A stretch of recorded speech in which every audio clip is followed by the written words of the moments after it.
And breaking tonight, Priti Patel has resigned as Home Secretary in the wake of the worsening Channel migrant crisis. She was expected to be replaced by Attorney General Suella Braverman and Liz Truss's cabinet reshuffle tomorrow, but ultimately walked before she was pushed. Her resignation came as more than 1,000 illegal migrants landed on British shores over the weekend to bring the yearly total to more than 26,000. We are now days away from breaking last year's all-time record of 28,500, and Truss vowed to make the Channel one of her top priorities in a newspaper interview yesterday. But as the Rwanda plan is grounded in legal wrangles, just how will Truss stem the flow, and does there need to be a bold new approach?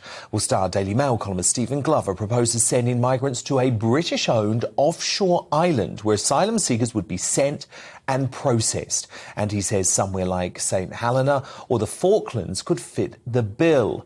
Stephen, great to have you here. Do you think Liz Truss needs to go for some sort of bombshell solution to what I believe is now a national emergency? Well, she's going to have to come up with something pretty clever. And I thought at the time when Priti Patel produced her Rwandan plan back in April, I think, I thought then it wouldn't work because Rwanda is, let's face it, pretty close to being a dictatorship. And so there were bound to be legal challenges. I mean, oddly, paradoxically, today in the High Court, these legal challenges came to the boil with lots of groups who oppose sending asylum seekers to Rwanda, bringing a case against the government. Rwanda isn't going to fly as an idea. It just isn't going to work as an idea. I mean, it would be great if it would. And also, it does behove people who always say, let's find another way, to find another way. So I've come up with a solution, maybe not a solution, but an idea. Yes, tell me about it. I love this plan. Find some British island. We've got plenty of them. Could be the ones you mentioned, could be something a bit nearer home. Under the auspices of British officials, these asylum seekers could be processed, and we could decide which of them, and it would only be by minority, are genuine asylum seekers, and the rest can be sent back to where they came from. Why not? Because at the moment, the objection is that if you put it in the hands of Rwanda, Rwanda is not a very nice place. It's a kind of dictatorship.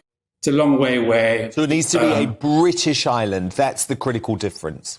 It's got to be British soil somewhere, but not the Isle of Wight, not somewhere which is kind of a very nice place for asylum seekers to go to. Somewhere which is maybe a little bit damp and not the greatest fun in the world to go there, but still civilized.